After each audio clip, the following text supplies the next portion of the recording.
Merci de choisir Ecopolis Télévision pour vous informer. Mesdames, Messieurs, bienvenue dans ce journal. Tout de suite, les titres de l'actualité. Reporté après une polémique, le concert de Solidarité Congo se tient ce mardi 22 avril à Paris en France. Les grands noms de la scène musicale internationale et congolaise participent à ce concert à caractère caritatif pour venir en aide aux enfants victimes de guerre à l'est de la République démocratique du Congo. Après le décès du pape François, qui sera le 267e souverain pontife, en attendant le conclave et la nomination de son successeur, plusieurs noms sont cités comme favoris.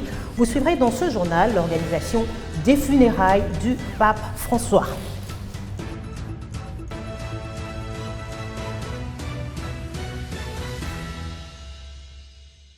Après le décès du pape François, la RDC perd un ami qu'il a toujours soutenu, notamment contre la guerre qui déchire la partie est du pays. Au Saint-Siège, l'heure est à l'organisation des obsèques dont les funérailles sont prévues pour le samedi 26 avril prochain. De nombreux chefs d'État ont confirmé leur présence. Mais comment l'Église catholique gère cette période délicate de transition?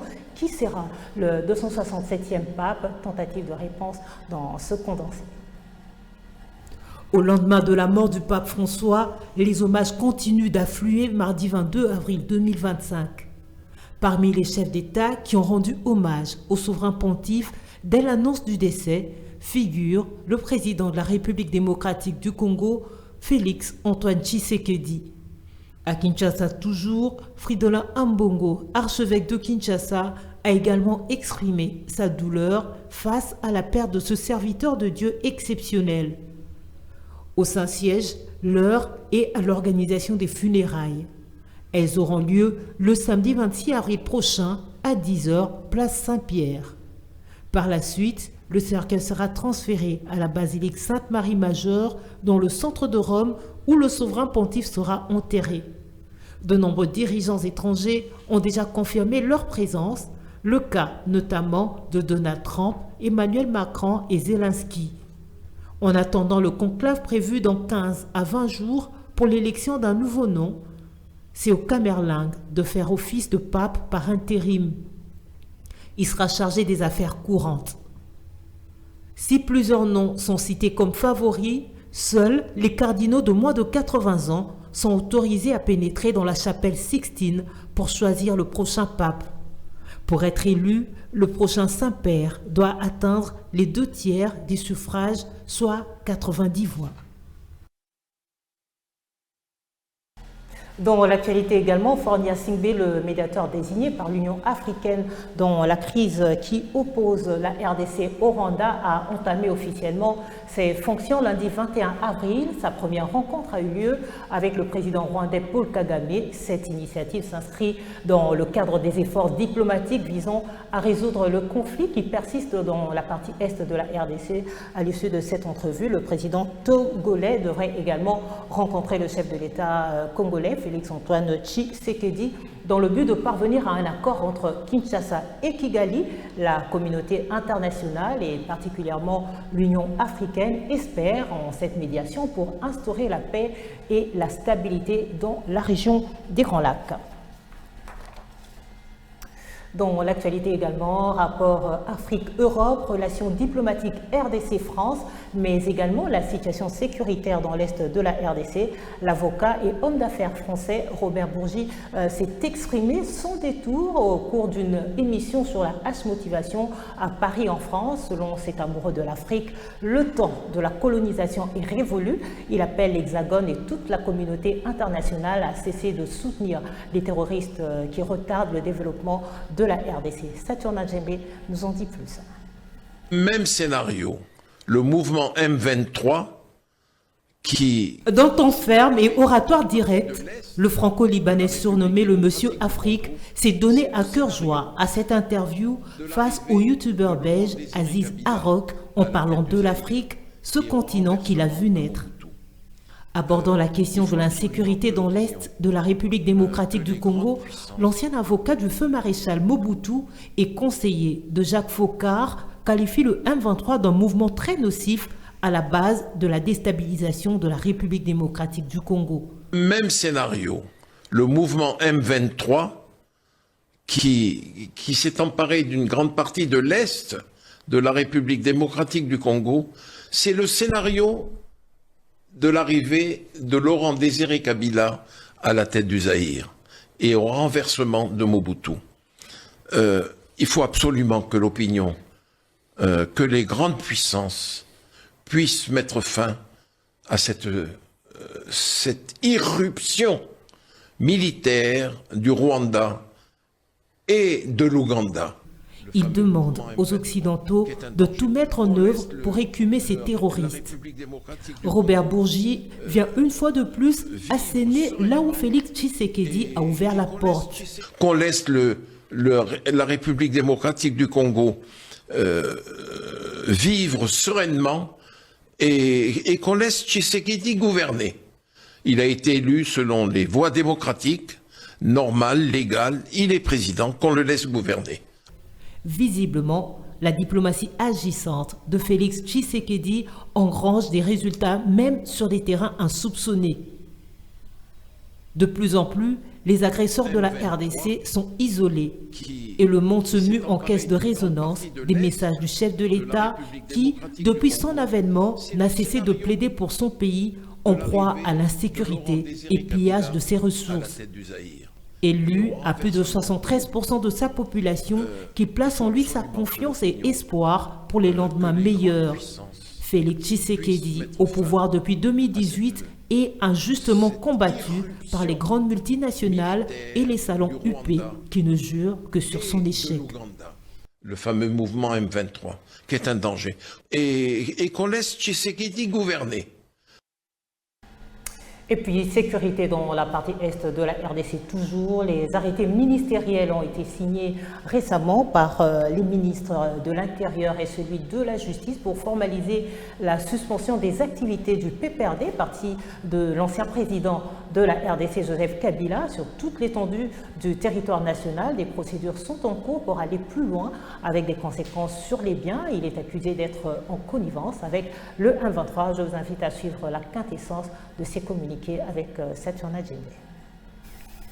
Communiqué officiel du ministère de l'Intérieur, Sécurité, Décentralisation et Affaires coutumières dénonce et condamne l'attitude ambiguë du monsieur Joseph Kabila, ancien président de la République, sénateur à vie et autorité morale du Parti du peuple pour la reconstruction et la démocratie PPRD en sigle, qui face à l'occupation d'une partie du territoire national par l'armée rwandaise et ses supplétistes du M23 AFC, n'a jamais, dans ses déclarations devant la presse, condamné cette agression, son choix délibéré de rentrer au pays par la ville de Goma sous contrôle de l'ennemi qui assure curieusement sa sécurité.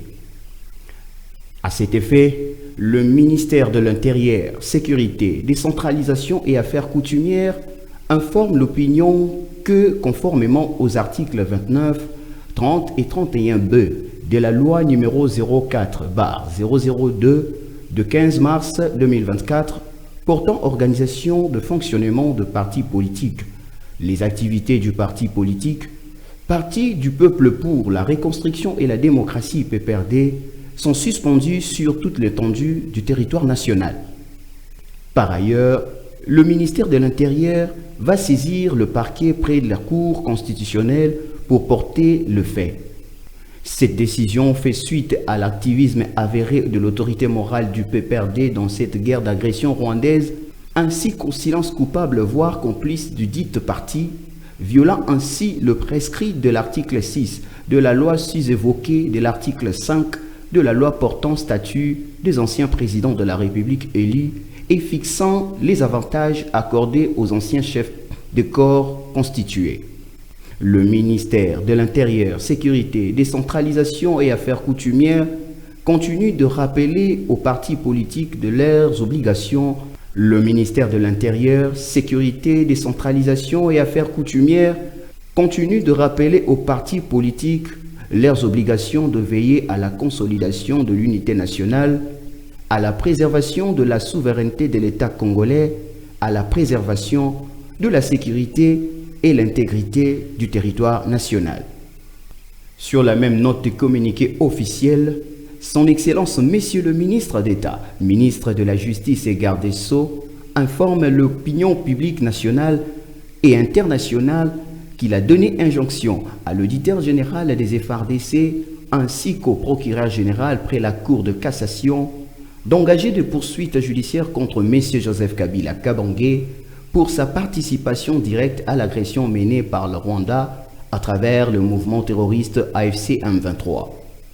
En outre, il a été requis de procéder à la saisie de l'ensemble de ses biens mobiliers tout comme immobiliers. Par ailleurs, des mesures de restriction de mouvement ont été prises à l'encontre de tous ses collaborateurs impliqués dans cette affaire de haute trahison à l'égard de la nation.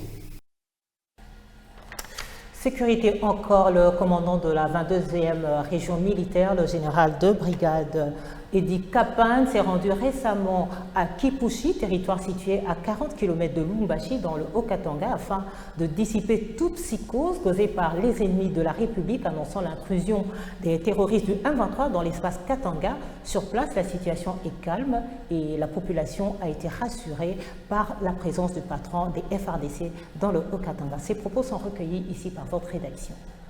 Commandant 22e région militaire, Kipushi se trouve dans la juridiction du commandement que je gère. C'est naturel que je vienne voir les troupes de l'armée et de la police qui se trouvent de ce côté à la frontière avec notre voisin, la République des Andes. Très bien, très calme et très bien, très rassurant. Continuer à demeurer unis pour la défense de la patrie. Initialement prévu pour le 7 avril dernier, le concert Solidarité Congo se joue ce 22 avril à Paris. La délégation du gouvernement de la RDC est déjà sur place pour participer à cette grande rencontre caritative organisée par Fonarev. Une trentaine d'artistes congolais seront sur scène à Accor Arena de Paris. Suivez. La ministre de la Culture, Arts et Patrimoine, ainsi que plusieurs autres membres des représentants des cabinets ministériels et autres institutions venues de Kinshasa, ainsi que des représentations diplomatiques congolaises dans le monde ont effectué le déplacement de la France pour soutenir les grandes stars de la musique qui vont partager la scène en guise de soutien aux enfants victimes de l'agression rwandaise et aussi pour réclamer la paix dans l'Est de la RDC. C'est une mobilisation sans précédent de l'industrie musicale avec les producteurs chevronnés investis dans le développement de la musique africaine. Gims, Dadju, Fally Ipupa, Youssoufa, Giz Toubezbar, Stéphane, Don, Slooking, Gazo, Singula, Redi Amissi, Moïse Mbiye, Gaz Mawete, tant d'autres stars sont mobilisés pour cet événement. Tous comme un seul homme visent à soutenir les victimes du conflit en RDC. C'est l'association humanitaire Give Back Charity de Dadju qui doit récolter les recettes du concert et assurer leur redistribution sur place. La récolte des fonds était initialement opérée par l'UNICEF, l'agence onusienne de protection de l'enfance, qui s'est retirée du projet lors de la discussion sur la date initiale de l'événement. Initialement prévu le 7 avril, date qui correspond au génocide des Tutsis, des associations rwandaises avaient exigé un report, vivant ce concert comme un affront.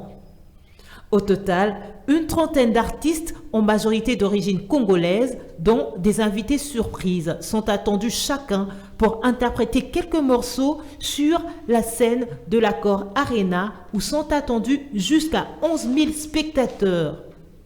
L'événement est sponsorisé par Fonarev, cette institution publique qui aide les victimes de violences liées au conflit, en particulier les enfants. Ces conflits, qui durent plus de 30 ans, se sont intensifiés avec l'offensive du groupe armé M23 soutenu par des troupes rwandaises. Allez, on se quitte avec ce communiqué du ministère provincial des Finances publié mardi 15 avril dernier. Le gouverneur Daniel Bumba a décidé de prolonger d'un mois la période de paiement volontaire de la vignette automobile.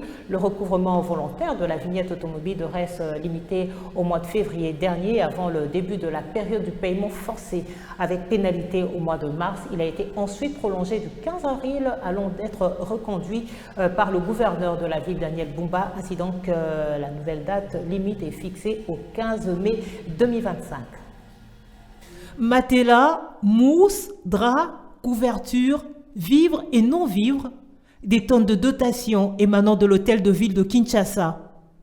Le gouverneur de la ville ne lésine pas sur les moyens pour pallier tant soit peu la souffrance des Kinois, victimes des inondations des pluies diluviennes du 4 au 5 avril dernier. Être gouverneur, c'est aussi se substituer à un père. Un bienfaiteur est toujours à l'écoute de ses enfants que sont ses administrés. Félicitations d'abord pour tout ce que vous faites. Ce sont des bons actes de la charité. Gouverneur Nanganzamba Mona yo, en tout cas, nous sommes reconnaissants.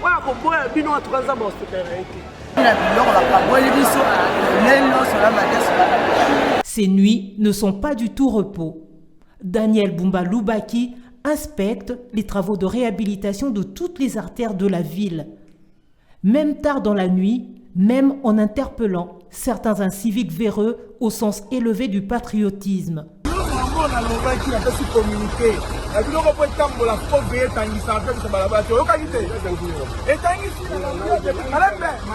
Élu gouverneur le 29 avril 2024, le cadre du parti présidentiel et fils idéologique du Sphinx de Limété se distingue de ses prédécesseurs par ses actions sans tintamarre ni fanfaronnade.